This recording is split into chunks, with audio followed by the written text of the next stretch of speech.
Hi everyone, good day. It's me again, John Lee. So if you haven't watched my previous video yet, kung saan itinuro ko kung paano yung CAL method, please watch that one first before this, okay? Kasi for me, yun talaga no, yung isa sa pinakamahalagang matutunan or malaman ninyo before taking the licensure examination for teachers. Okay? So ngayon, another day, another video, and another tip na naman on how to pass the licensure exam. So are you guys ready? Of course you are. So let's start. Now, what is the reason behind the man serving only 8 years of his sentence despite being initially sentenced to 20 years of imprisonment? Again, what is the reason behind the man serving only 8 years of his sentence despite being initially sentenced to 20 years of imprisonment? A. A commutation of years. B. A pardon. C. Total freedom. D. A parole. So ano nga ba yung tip na ituturo ko sa inyo? Actually, nabanggit ko na siya sa una kong video. Sabi ko doon, pwede niyong sulatan ang inyong mga test questionnaires. However, huwag niyo lang dumihan ang inyong mga scantron. So ano nga ba yung gagawin, no? So sa mga question, doon sa actual let na, no? Yung mga question, pwede kayong mag-underline, pwede kayong mag-encircle, no? Maghanap kayo ng clue doon sa question, underlinean nyo siya, bilugan nyo siya, nang sa ganun, mas mapabilis yung paghahanap nyo ng tamang sagot doon sa mga options. Nakuha? So, i-share ko lang, no?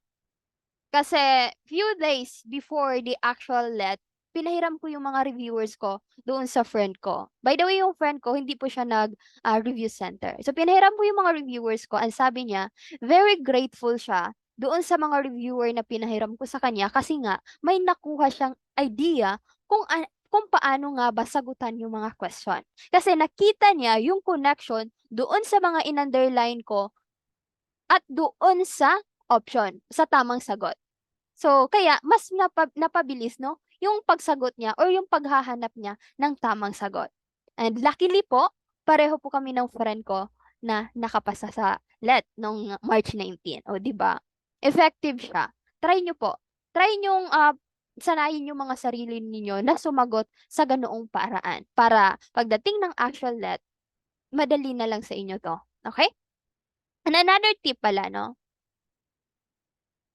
Siguro yung ilan sa inyo dito, marami kayong mga inipon na mga reviewers, tama? Marami kayong dinownload mula sa Google, mula sa Facebook, or sa kung saan-saan pang mga online sources.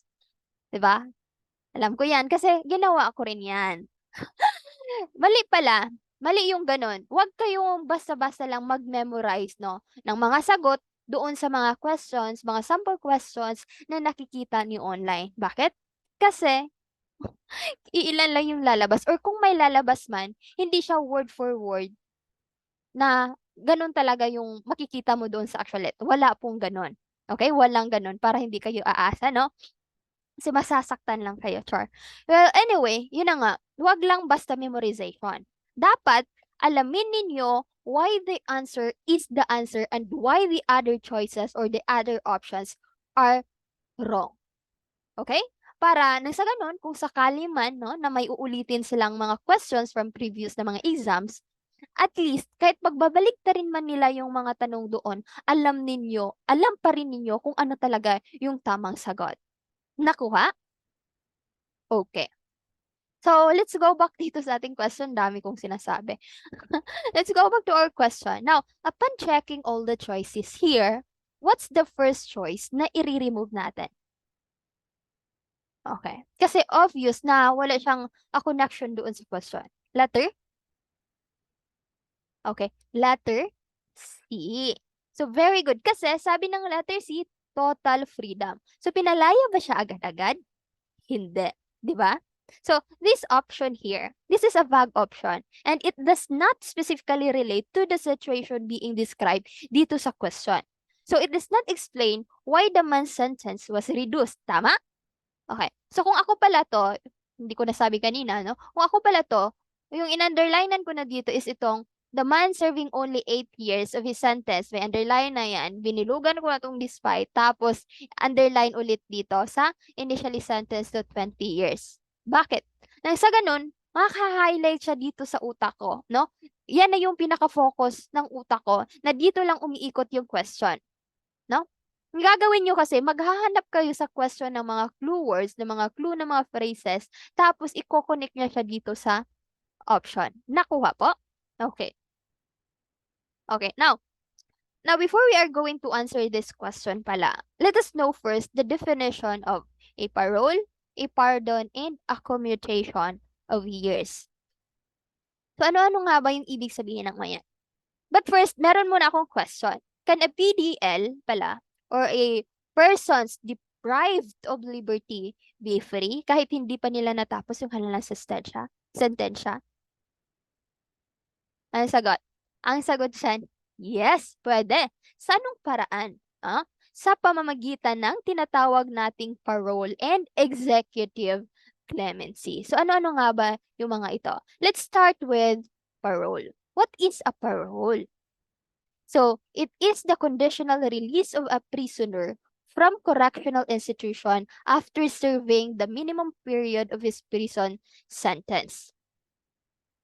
Na-move tuloy. Okay, so ito daw, no, ay conditional, no, na pagpapalaya sa isang prisoner or sa isang PDL na natapos na yung minimum na palugit or anong tawag nan sa Tagalog? Pinakamababang palugit or minimum period ng kaniyang sentensya.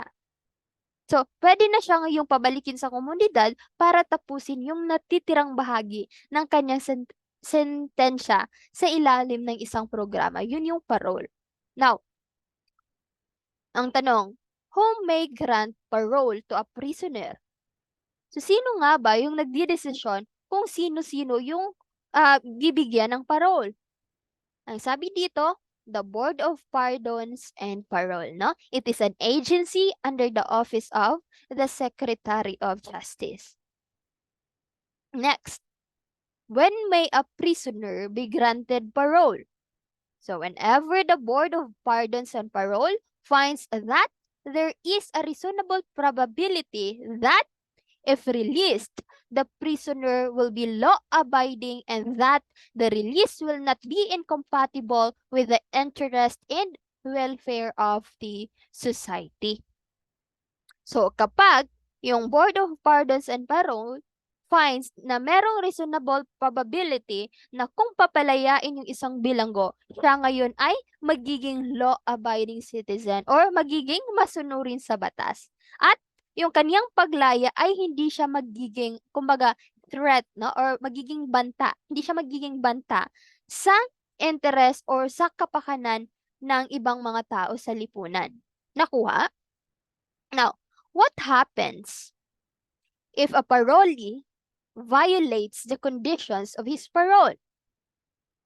The parolee shall be rearrested and recommitted or returned to prison to serve the unexpired portion of the maximum period of his sentence. So, pwede ngayong hulihin ulit yung isang parolee at ibalik siya sa bilangguan para tapusin yung hindi niya natatapos na sentensya. So, dapat hindi sila pakampante, no? Diba? Okay. Now, ngayon, since tapos na tayo sa parole, what is executive clemency naman? So, executive clemency, it pertains to the commutation of sentence, conditional pardon, and absolute pardon may be granted by the president upon recommendation of the board. So, itong executive clemency, ito ay isang espesyal, no? Espesyal na kapangyarihan ng isang pangulo na magpalaya sa isang prisoner or sa isang PDL.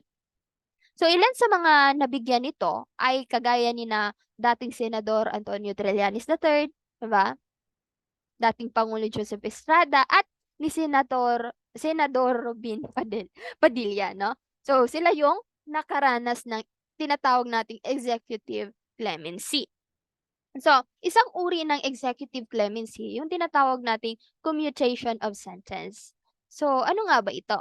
Sabi dito, it is the reduction of the period of a prison sentence. So, kumbaga ito yung pagpapababa, no? Reduction ba? Pagpapababa sa sentensya ng isang bilanggo. So, yan yung commutation of sentence. Pagpapababa. So, kung 20 years siya nung una, binabaan, naging 8 years na lang. So, commutation of sentence. Now, ano naman yung pardon? So, yung pardon, merong dalawang uri ng pardon. Tinatawag natin conditional pardon and absolute pardon. So, first, what is conditional pardon? So, conditional pardon, it is the conditional exemption of a guilty offender for the punishment imposed by a court. Or ito yung pag-alis, no, sa parusang ipinataw sa isang bilanggo or sa isang prisoner kapalit ng mga kondisyon. So, merong kapalit na kondisyon. Kaya nga siya tinatawag na conditional pardon, di ba? So, that's conditional pardon. Now, what is absolute pardon naman? Absolute pardon, it is the total extinction of the criminal liability of the individual to whom it is granted without any condition whatsoever resulting to the full restoration of his civil rights. So in short, itong absolute pardon naman, ito ay ang pagpapawalang bisa, no, sa sala ng isang kriminal at ang pagpapalaya sa kanya ay walang kaakibat na kondisyon. Walang hinihinging kapalit, no? Walang kaakibat na kondisyon. Kaya nga siya tinatawag na absolute pardon. Nakuha? Okay. Now, next. So, sino ngayon yung pwedeng mag-grant ng commutation of sentence and pardon or nitong executive clemency? So, nabanggit natin kanina na ito ay special na power ng president. So, it's the president of the Philippines. Nakuha? So, now that we know the definition of those words, balikan natin ulit yung question. Okay. Now, tanggal na yung letter C, di ba? Tandaan na tanggal na natin yung letter C. Now, what's the second option that we are going to remove? Letter? Okay, letter B. Why letter B? Kasi sabi ng letter B, pardon. Di ba merong dalawang uri ng pardon? The conditional pardon and the absolute pardon. So when we say pardon, kaya mali yung pardon kasi di ba when we say pardon, no, it is the conditional release, no, or complete forgiveness of a crime and its associated penalty. So if this is our answer, kung ito yung sagot natin, then it would result in the man's immediate release from prison, hindi reduction lamang ng kanyang sentensya, di ba? So di ba yung question natin is about reduction. That's why this choice here, itong pardon, is wrong. Kasi immediate release yung pardon. Nakuha?